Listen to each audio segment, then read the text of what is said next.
Okay, so get this right.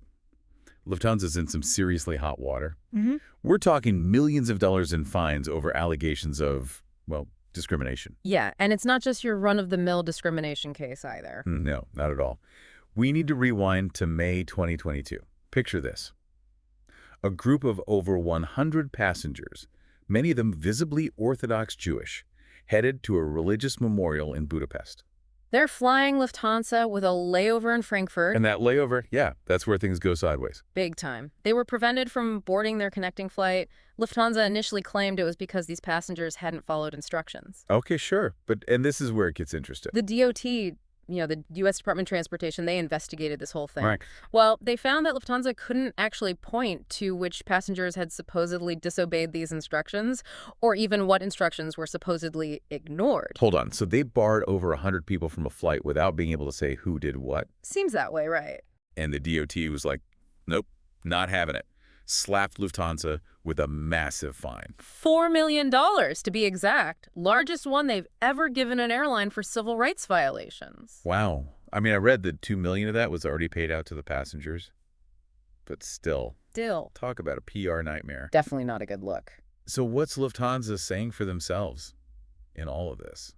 Well, publicly, they're saying they cooperated with the DOT's investigation, emphasized their commitment to fighting anti-Semitism, discrimination, all of that. They've even started new training programs for their employees, specifically on these issues. Okay, so trying to at least look like they're taking action. Yeah. But I did see something kind of weird. Lufthansa also mentioned that they didn't think the DOT should be the ones to handle this. Like, it wasn't their place. Yeah, they did say they disagreed with the DOT's jurisdiction, which is interesting. Like, they haven't explicitly said why they question the DOT's authority, but it might be because the whole thing happened during a layover, on the ground in Germany, not like in the air or on U.S. soil.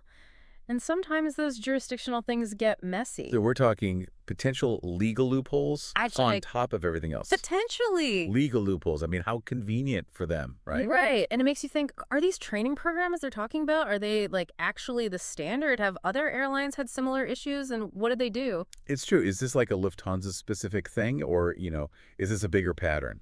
Yeah. But okay, even if they're trying to do better, this whole thing has people talking about anti-Semitism and passenger rights, especially with international travel. For sure. And this is where I think we need to zoom out a little because, anti-Semitism is still a thing, sadly, and this just kind of reminds everyone of that. This situation also, understandably, I think, has people wondering, what can passengers even do if they feel like they're being discriminated against?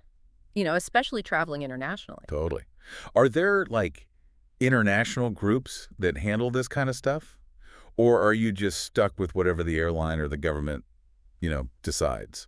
That's a good question. And honestly, there's no easy answer. International law is complicated. Aviation rules are complicated. So it's hard to make everyone follow the same rules. Right. But there are groups like IATA, the International Air Transport Association, and they try to make things better, make sure it's safe and fair, that kind of thing. So there's some oversight.